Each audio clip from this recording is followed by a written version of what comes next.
بسم الله الرحمن الرحيم. الحمد لله رب العالمين، والعاقبة للمتقين، ولا عدوان إلا على الظالمين كالمبتدعة والمشركين، والصلاة والسلام على نبينا محمد وعلى آله وأصحابه أجمعين.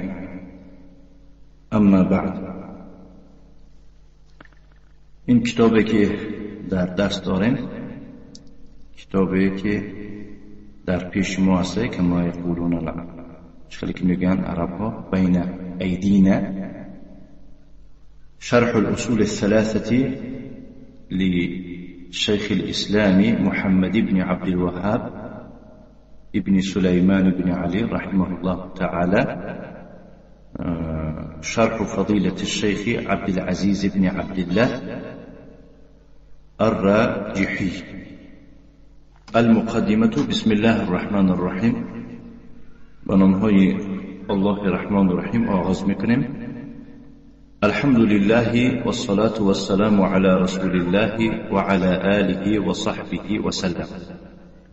تمام ستایش ها، تمام مدح و ستایش ها خاص برای الله هستند و درود و سلام و فرستادی الله محمد صلی الله علیه و علی آله و سلم، درودی که یا که صلات از جانب الله و پیغمبر، این تعریفی الله حق سبحانه و تعالی نسبت پیغمبر ما در اون مخلوقاتی که در بالا هستند. و علی آله و صحبه و سلم، و به خاندان و به صحابگانش و سلام بفرستد، سلام فرستانیدن. اما بعد، فرغبة لطلب كثير من الطلاب قمت بشرح كتاب الأصول الثلاثة لشيخ الإسلام محمد بن عبد الوهاب رحمه الله تعالى. والله موفق میشه. ما خودمون موفق میشیم، الله موفق میشه. بس به خاطر رغبت، به خاطر درخواست بسیار از دانشجویان، من چیکار کردم؟ گفته شده است انجام دادم شرح کتابی 3 اصل، یعنی به خاطر رغبتی بسیاری از دانشجویان شده که درخواست کردن که من باید شرح بدهم کتابی 3 اصل که از آن شیخ الاسلام محمد بن عبد الوهاب است رحمه الله. والله الموفق، و الله خودش توفیق دهنده است. قال الشيخ محمد بن عبد الوهاب رحمه الله تعالى.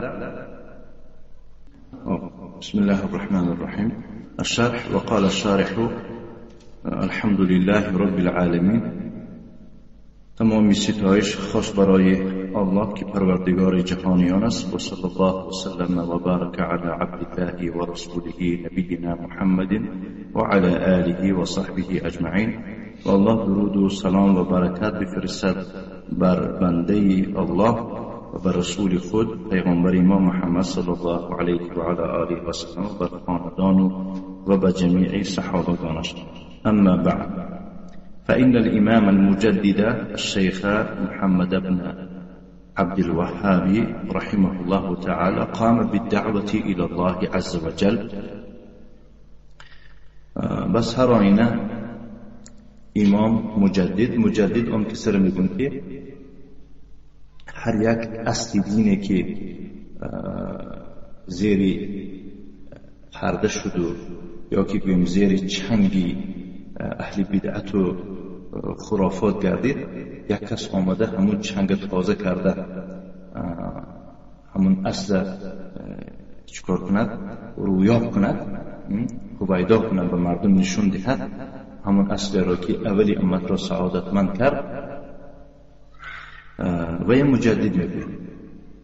این اون معنا نداره که یک مذهبی نو تشکیل کردگی باشد یا که گویم یک رویه‌ای نو تشکیل کردگی باشد. خیلی که دشمنان اسلام چنین حرف میزنند. دشمنای داخلی و دشمنای خارجی. و درستی امام مجدد شیخ محمد بن عبدالوهاب الله رحمتش کند قام بالدعوة الى الله، هنگامی که بعد قامه بالدعوة شود دیگر دعوت کرد میشه، دعوت به سوی الله کرد.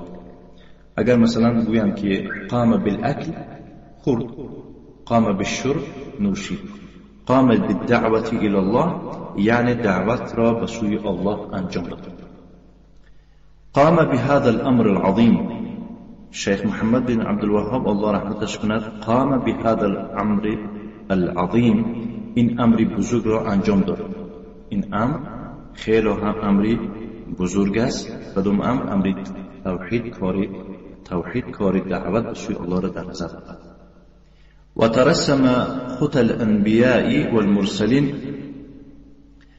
با پی قدم پیغمبران و فرستاده شدگان رفت. ترسمه یعنی همون رسمی که از ایزی قدمی پیغمبران من از اون ایز بیره کار کردگی نیست، زیرا اینکه اصلی دعوتی تمام پیغمبران از چی عبارت بود؟ از توحید عبارت بود. بنابراین شیخ یگان ذره از این نقشه، از این یعنی که راه پیغمبران بیره یگان کار کردگی نیست. واقتدى بنبينا محمد صلى الله عليه وعلى آله وسلم في دعوته إلى الله، و در وقتی دعوت کردنش به سوی الله نیز این کس اقتدا به پیغمبر ما محمد صلی الله علیه و آله و سلم کرد. یعنی چقدر اقتدا به پیغمبر کرد؟ یکمین دعوت را که شروع کرد به سوی الله حق سبحانه و تعالی مردمی یعنی که در گرداب هلاکت و در گرداب شرک و خرافات در این یعنی که کشوری سرزمین عربستان سعودی امروز که مردم گرداب هلاکتان بودن، در شرک و در بدعت و در خرافات غوطه زدگی بودن، و هر یکمین دعوتی که کرد به سوی الله یعنی که توحید، از توحید شروع کرد. از توحید شروع کردن شیخ اقتدا به پیغمبر علیه الصلاه و السلام است که دعوت به سوی الله از این نمیشه بود که تو اول ریشمان یا که لباس پوش یا که مثال گیریم به همسایه معامله خوب کن. نه، یکمین چیزی که ما اگر خواهیم در دعوت خود پیغمبر صلی الله علیه و سلم را برای خود الگو قرار دهیم، نمونه قرار دهیم، باید به توحید دعوت کرده شود. هر کم و کم بوده که در سر و تن میبینید، در افت و اندام میبینید، در اخلاق و در معامله های بین مسلمان ها هر کمبودی که بینید دانید که این کمبودی در چه است؟ در اصل بزرگ اسلام است که در توحید است. بنابراین فی تعلیمه للناس و ارشادهم، این کس محمد بن عبدالوهاب پیروی به پیغمبر ما محمد صلی الله علیه و آله و سلم کرد در تعلیماتش نسبت مردم. یعنی چخیل پیغمبر صلی الله علیه و سلم صحابگان خود را مردم را چیکار کرد؟ تعلیم داد. و ارشادهم و چخیل و اینها را راهنمایی کرد، ارشاد بفرمود. فهو امام هدى. بنابراین این کس یعنی محمد بن عبدالوهاب یک امام راهنما است علیه رحمت الله، رحمت الله به او یعنی که فروزان باد. ولهذا اثمرت دعوته، از همین خاطر است که دعوت این شیخ ثمره بخشید، نتیجه بخشید، یعنی یک فایده داد. فهمیدید؟ اون محنت و اون زحماتی که در این در طول عمری 91 سال گویم در راه الله صرف کرد، امروز ما ثمرش دیده ایستادیم که و نفع الله بها، الله سبحانه و تعالی به دعوت این کس بسیار کسها را فایده بخشید. و انتشرت دعوته فی مشارق الارض و مغاربها، و دعوت این شخص بزرگ عالی همت پهن شد، گسترش یافت در مشرق های زمین و در مغرب های زمین. یعنی از سر تا پای زمین چی شد؟ دعوت او پهن شد. و انتشرت دعوته فی مشارق الارض و مغاربها. این به معنی است که تمام جهانی که امروز توحید چی بدونش میدوند، به همت و به غیرت و به کوشش همین شخص مجدد شیخ الاسلام محمد بن عبدالوهاب بن سلیمان بن علی شد. وحد الله على يديه خلقا كثيرا. الله سبحانه و تعالی به دست این کس، این دستان این کس باعث آن شدند که الله سبحانه و تعالی خلق بسیار چیکار کرد؟ هدایت کرد. و ذاک والله اعلم بسبب اخلاصه لربه عز وجل. این یعنی همین مردم بسیار در هدایت یافتنش و دعوت او گسترش و نشء و نما یافتنش الله خودش میداند. کو گفته شده شیخ به سبب اخلاص خودی همون شخص است نسبت پروردگارش. یعنی کدام انسانی که در عمل خود اخلاص داشته باشد نسبت پروردگار، همون عملش میبینید که اندک نگذشته یک رواج و رونق. یعنی این عملی او، این خدمت‌های او امروز دلالت آن کرده شده که این شخص این رساله هایی که نوشته است و این زحمت هایی کشیده است و این خدمت هایی کرده است دلالت آن میکنند که این شخص در پیشگاه پروردگار اخلاص کرده است. اگر اخلاص نداشته باشد چقدر ضربه ها از دشمنای خارجی و داخلی یعنی که هجوم میکنند، از این طرف یعنی که سر میزنند، از دیگر جای زمین کتاب های او چیه نش زده میبرند. این همش دلالت به چی میکند؟ به اخلاصی شخصی بزرگ میکند نسبت پروردگار. از الله حق سبحانه و تعالی مسئله داریم که ما و شما مسلمین را که دوام دهنده های چنین اشخاصی بزرگ هستیم که اینها دوام دهنده های دعوت های پیغمبران و بالجمله خصوصا دوام دهنده دعوت پیغمبر ما محمد صلی الله علیه و آله و سلم می باشد. و ما و شما نیز یعنی که اخلاص را نسبت الله و نسبت کتابش، نسبت پیغمبرش و نسبت راهبران مسلمان و نسبت دیگر مردم عادی مسلمان ها نصیب دار گردیده باشد. و صدقه لنصحه لعباد الله.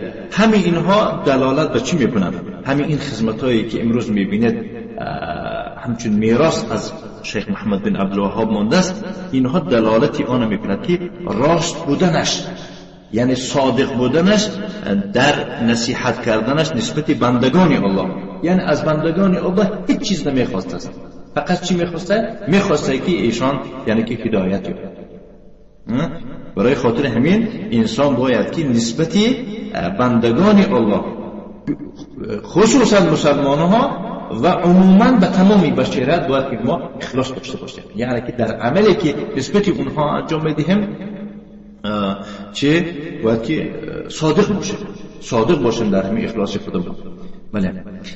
فلذلك اثمرت هذه الدعوه ثمارها الطيبه. از همین خاطر است که یا که به همین خاطر است که این دعوت شخص بزرگ ثمره خیلی پاک بخشید، ثمره های خیلی زیبا، میوه های یعنی که خوشرو عطا بخشید. و نفع الله بها. برای خاطر همین است که الله سبحانه و تعالی دعوت اینا نفعدار و فایده‌دار و سودمند گردانید. و انتشرت فی مشارق الارض و مغاربها. از همین لحاظ است که از همین اخلاص شخص بزرگ است که نسبت الله و نسبت بندگان الله که دعوت او در مشرق و در مغرب زمین دیده می شود، اگرچه که پای مبارک این شخص این کشورها را زدگی نیست. وحد الله على يديه الخلق الكثير. و به همین خاطر است که الله سبحانه و تعالی به دستان این کس خلقی بسیار را هدایت فرمود. وما زلنا نتفيأ ظلال هذه الدعوة الوارفة وثمارها الطيبة. ما حالا هم و ما زلنا ما حالا هم یعنی که در زیر سایه این دعوت سبزه یا که در زیر یعنی که در زیر این دعوت در زیر سایه این دعوت طولانی هسته می بود و در زیر میوه های این دعوت پاک هسته. یعنی حالا ما در زیر همین دعوت یعنی که از کتاب های این کس استفاده برده زیر خدمت های همین قسم ما رفت استفاده، یعنی که برای خاطر با یکون برنامه تشکیل کردن و اسلوب دعوت کردن ما زحمت ها نمیکشیم. کتاب تیار، رساله های تیار پاک شیخ گرفته چیکار کرده استادیم، یعنی که دوام داده استادیم گفته استادیم. این صاحب شرح گفته استادیم.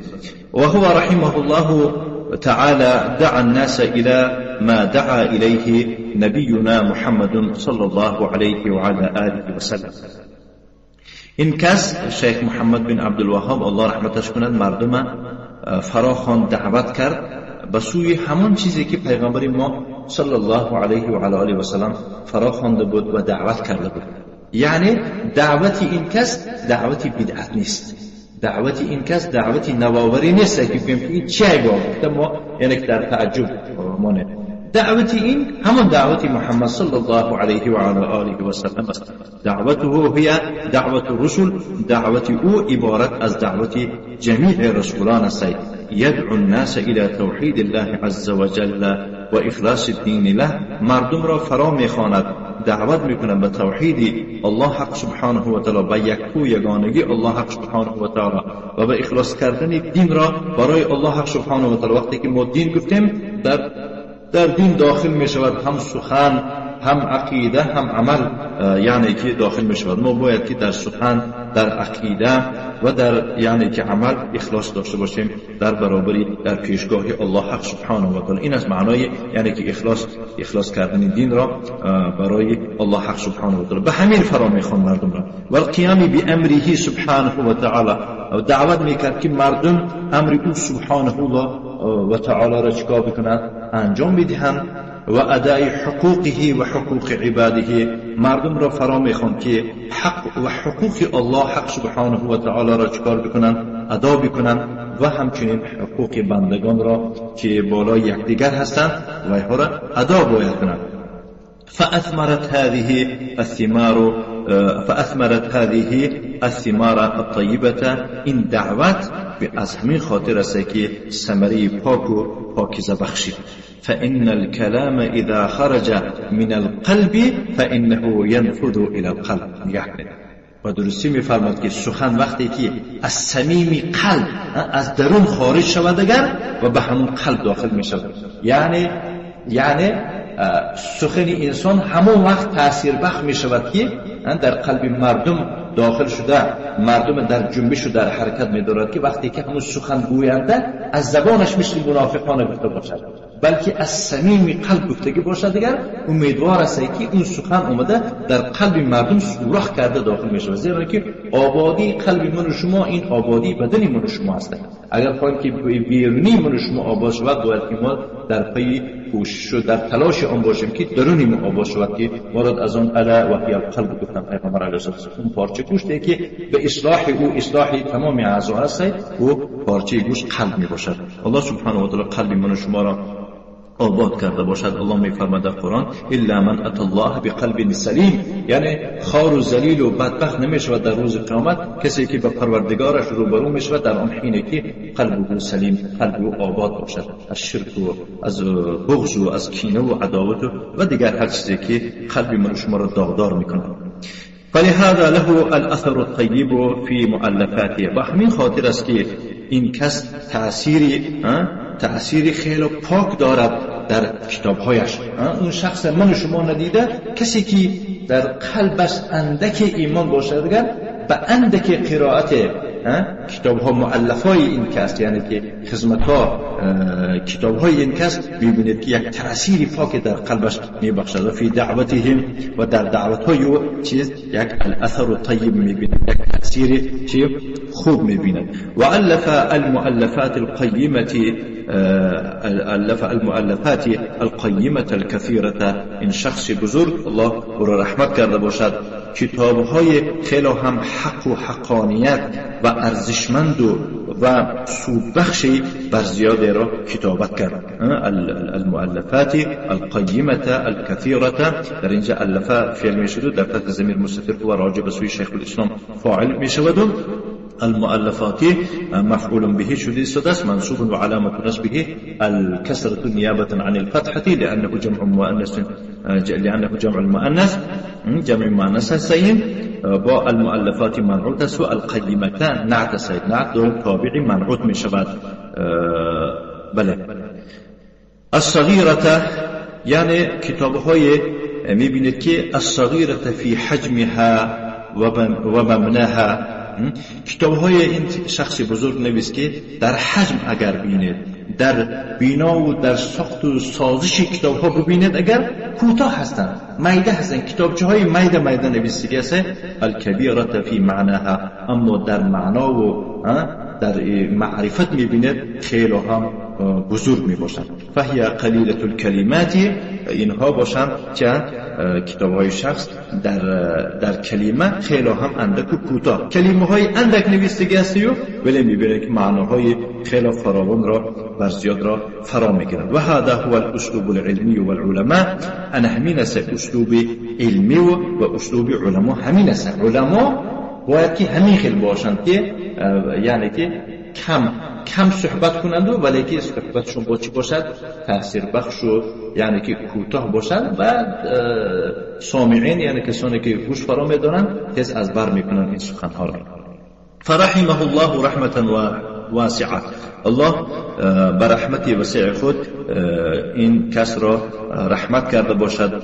و جمعنا و ایاکم و ایاه فی دار کرامته، از الله حق سبحانه و تعالی مسئلت داریم که ما و شما را و این شخص بزرگ را در خانه کرامتش در جنت المأوا همه ما را یک جای جمع آورده باشد. الله آمین.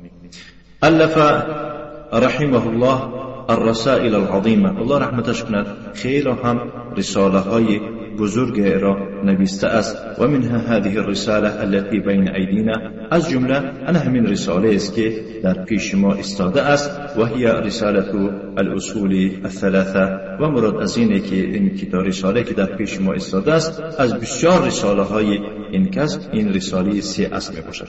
و الاصول الثلاثه، و 3 اصل گفته چرا در نظر دارد. الاصل الاول هو معرفت الانسان ربه، یکم اصل این شناختن انسان از پروردگار خود را، رب خود را باید که انسان بشناسد.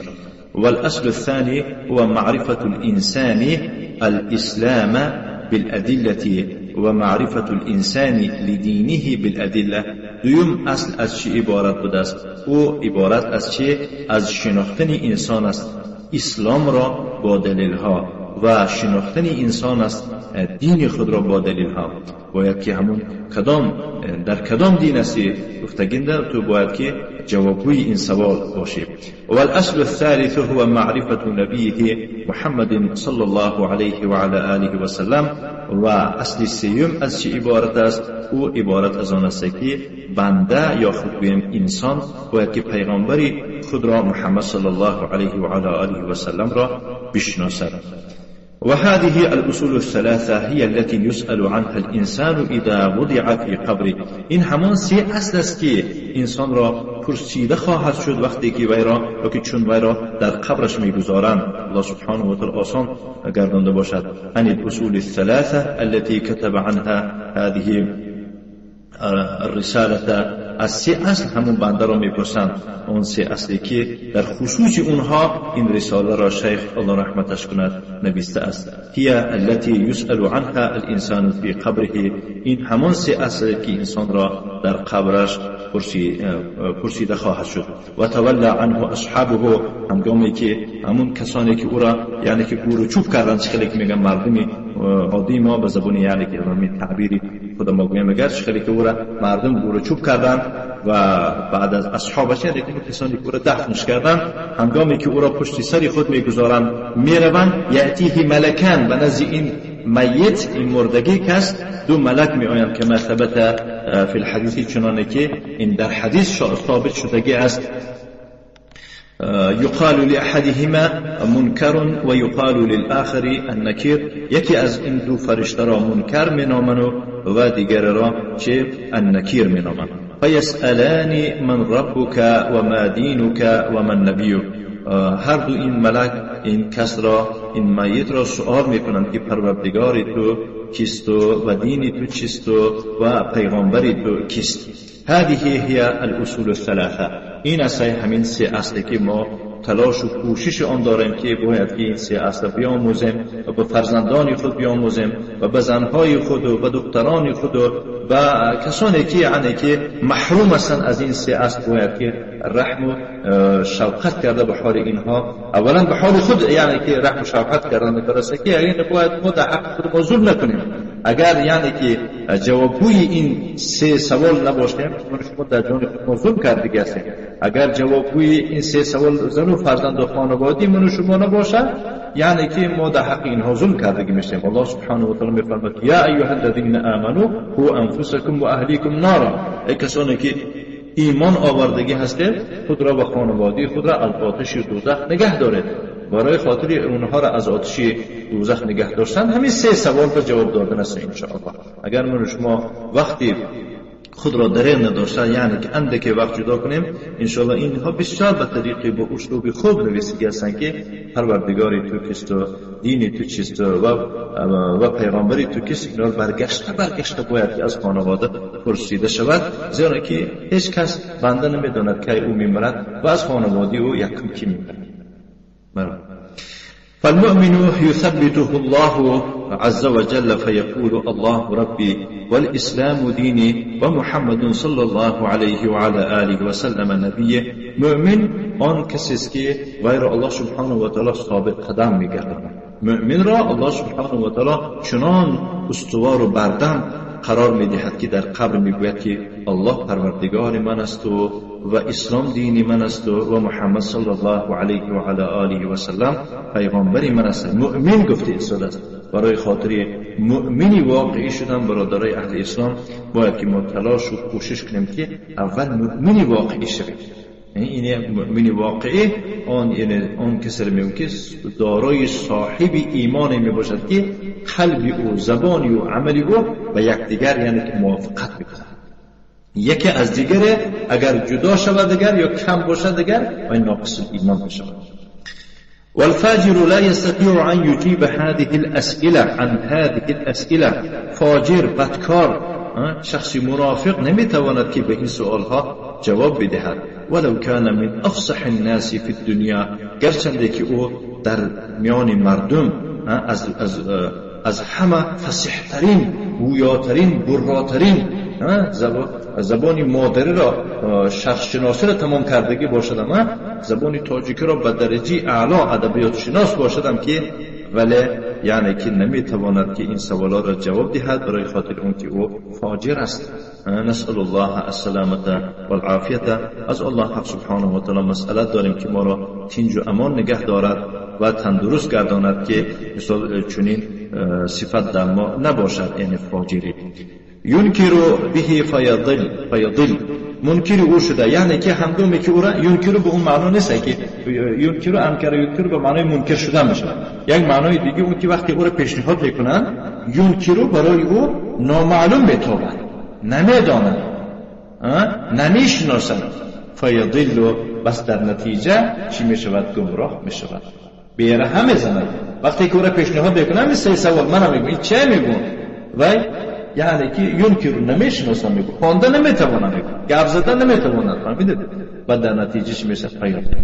گمراه میشه، گمراه میشه از گفتن. فاذا قیل له من ربک، و فاجر چون بگویند پروردگاری تو کیست؟ فیقول ها ها، در جواب میگه که ها ها لا ادری، من نمیدانم. سمعت الناس يقولون شيئا فقلت، من از مردم شنیدی پشتگی بودم که چیزی میگفتم، منم قطار مردم میگفتم. فهمیدید؟ معلوم میشه است که این تقلید، این درباره چی گپ رفته ایستاده است؟ تقلید عاقبت شدید. تقلید یعنی که مردم چیزی گویند تو کنی، عاقبت از نمیخیر میشود.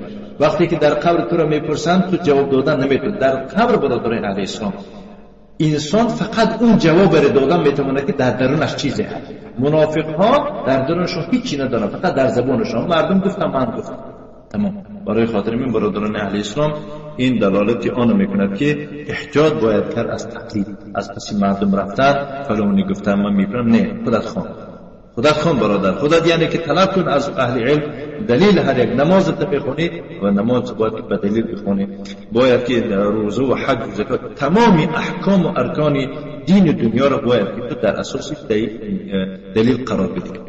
فاذا قال له الملکان، وقتی که اون دو فرشته برایش میفرمایند من نبیک، پیغمبری تو کیست؟ ما و دینی تو چیست؟ تو در کدام دین هستی؟ فیقول ها ها لا ادری، میفرماید که من نمیدانم، ها گفته میسد سمعت الناس یقولون شیئا فقلت، یعنی من از مردم شنیدگی داشته بودم که چیزی میگفتن، ایده چیزی میگفتن از یادش برآمدگی است، فهمیدید؟ منم گفتگی بودم. فاذا قال له من نبیک، فرمایند که پیغمبری تو کیست؟ فیقول ها لا ادری سمعت الناس یقولون شیئا فقلت، پیغمبری تو کیست؟ در جواب میفرماید که ها من نمیدانم، از مردم شنیدگی داشته بودم، چیزی میگفته بودم، من هم قطاری مردم میگفتم. فیضربه الملکان بمطرقه من حدید، بمطرقه میشد. بس اون دو فرشته او را به یک گرزه یا که به یک یعنی که بالقه بزنند که او عبارت از چی؟ از آهن می باشد، یعنی که از کدام نوعی معدن می باشد؟ از آهن می باشد. فیصیح صیحة یسمعها كل من خلق الله الا الثقلین كما ثبت ذلك في الاحاديث الصحيحه. بس چنان فریاد میزند، چنان نعره میزند که این نعره را تمامی اشخاصی که الله آفریده است، تمامی کسانی که الله آفرید، تمام حیوانات و تمام موجودات همه میشنوند اون نعره را، غیر از انسان ها و جن ها. مورد استقلین انسان ها و جن ها این نعره را شنیده نمیتوانند، چخلی که این سخن ثابت شده است در حدیث های صحیح. الله سبحانه و تعالی از یعنی که از فتنه قبر یعنی من شما را یعنی که به آسانی گذرانده باشد. فهذه الأصول الثلاثة التي ألف فيها الرسالة الإمام رسالة عظيمة. بس این سه اصل شیخ می‌فرماید، این سه اصلی که این رساله را در این موضوع، در این سه، در مسئله این سه اصل قرار داده و بنویس امام، این رساله بزرگ است. این رساله خیلی هم بزرگ است. ولهذا صارت هذه الرساله تحفظ، برای خاطر همین شده است که این رساله را از بر کرده می شده است. یحفظها الطلبه الصغار والكبار، بنابراین به همین خاطر است که وی را این رساله را دانشجویان خرد و دانشجویان کلان آن را از بر میکنند. ولا یستغنی عنها الكبار، یعنی از این، یعنی از حفظ کردن این رساله یا که از بر کردن این رساله حتی انسانها، شیخهای بزرگ هم، کلانسالها هم یعنی خود را بی نیاز قرار نمیدهند. تمام شیخهای بزرگ میبینه در مجلس علمشان مثل اصل هستند. اما این و بعضی جاهلا رو میشنویم از تاجیکستان و سعودی سفر میکنن و بعضی دانشجویان دیدن که در دستشون سه اصل خوانده ایستادن، بعد طعنه زده شما همین اومده در اینجا من رب کنم خوانده ایستاده. سبحان الله سبحان الله. انا دید تا کدوم اندازه را که جاهل بودن مردم دیده با بعضی معلومات اومده است که همون که سخن میگفتی که کسان مدرسه های یعنی که دانشگاه های تاشکن تمام کرده طعنه میزدن به طالب علم های مسجد که حالا شما همین من رب که من نبی که خوانده ایستادید، همین در جای خودتون میخواندید. دیده این یک طعنه زدن، یک پسند نکردن، یک تحقیر کردن از همین سه اصل. سبحان الله. این کس میمرده باشد او را چی میپرسیده باشد؟ الله اعلم. یحفظونها، همه او را از بر میکنه این سه اصل. و تدرس فی المدارس، این سه اصل در مدرسه ها درس داده می شود. و فی المساجد، در مسجد ها درس داده می شود. و هی من اول ما یبدأ به طالب العلم، این از زمره اولین چیزی است که یعنی که طالب علم باید که به او آغاز بکنه.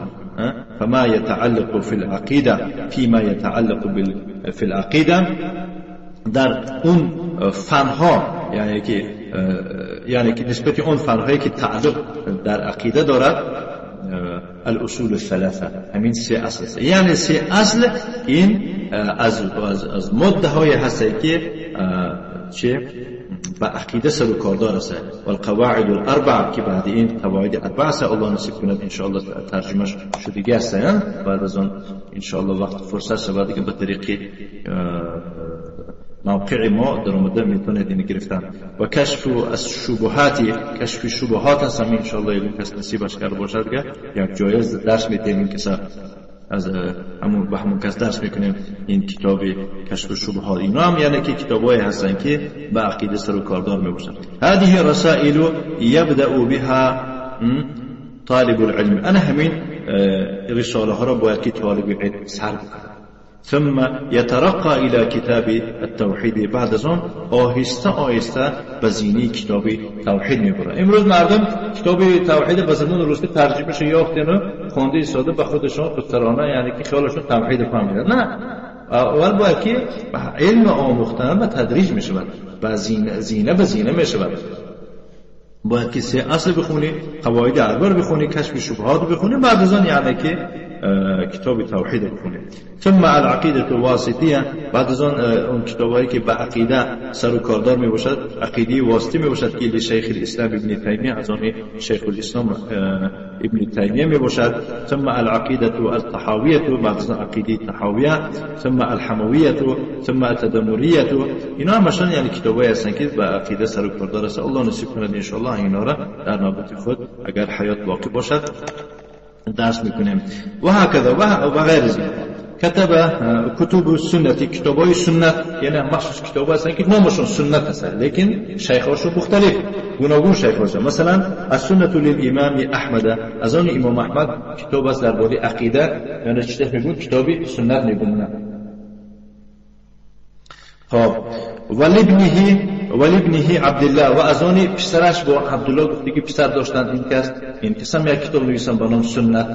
انشاءالله نصیب کند این کتاب بسیار کتابی خوب فارم است انشاءالله.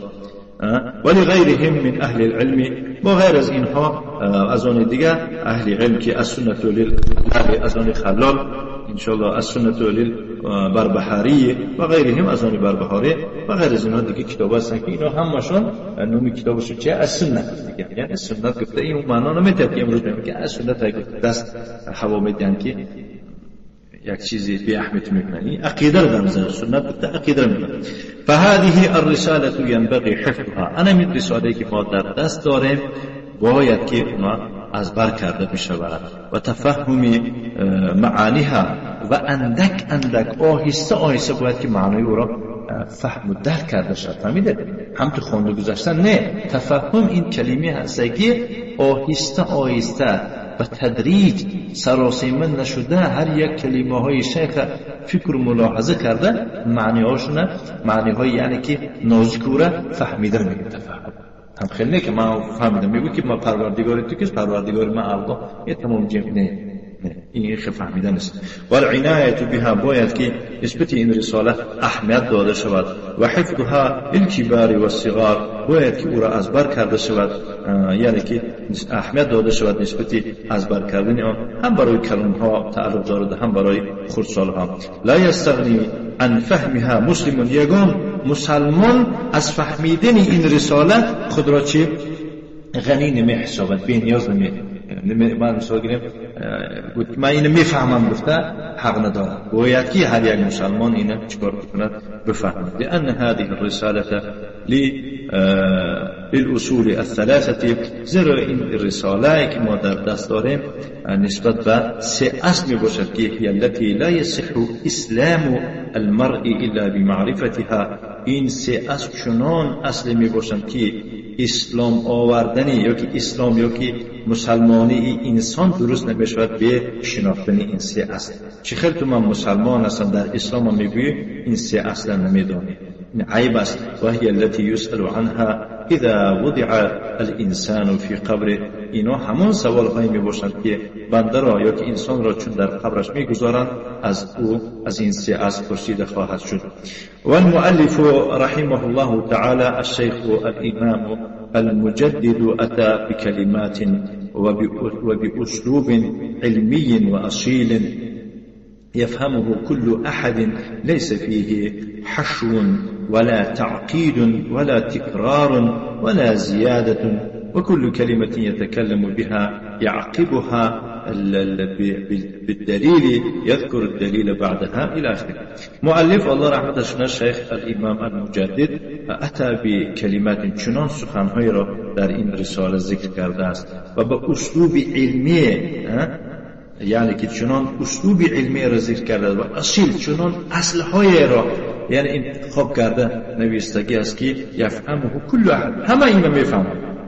یعنی چنان آسان کرده فهماندگی است که همه این را میفهمد که در این یعنی که یگان حشم نیست، یعنی سخنای پوشیده معنا نیست، ولا تعقیب یگان جای نفهماگی ندارد، ولا تکرار یگان جای ندارد که گوید که مثال گیریم تکرار آمده است یا که یگان چیزی زیادتی است.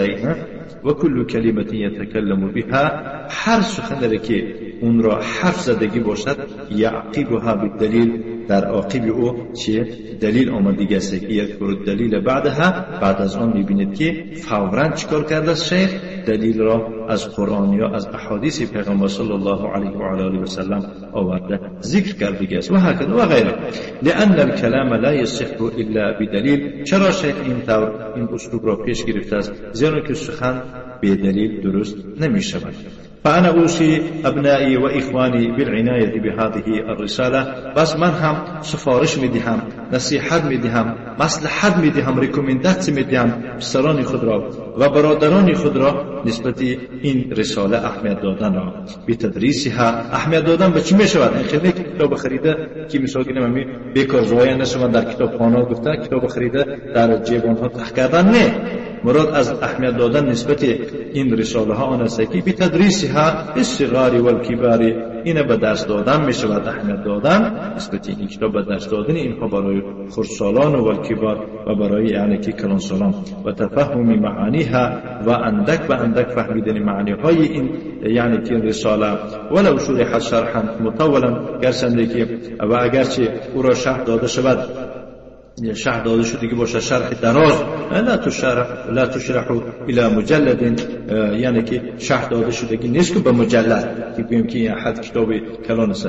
وقت تشرح بعضا شرح داده میشه و این را شرحا میشه به خطاب است، شرحا مختصرا، یعنی بعضا این شرح داده است علما شرحی مختصر، شرحا متوسطا، شرح چی میانه شرح کلانه.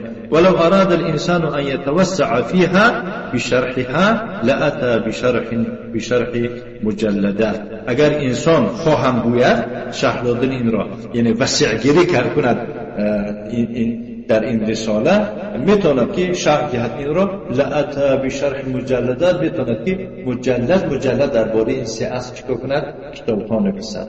فهمیدید؟ اگر خواهد میخواد. وصلى الله وسلم على نبينا محمد وعلى آله وأصحابه وسلم تسليما مزيدا.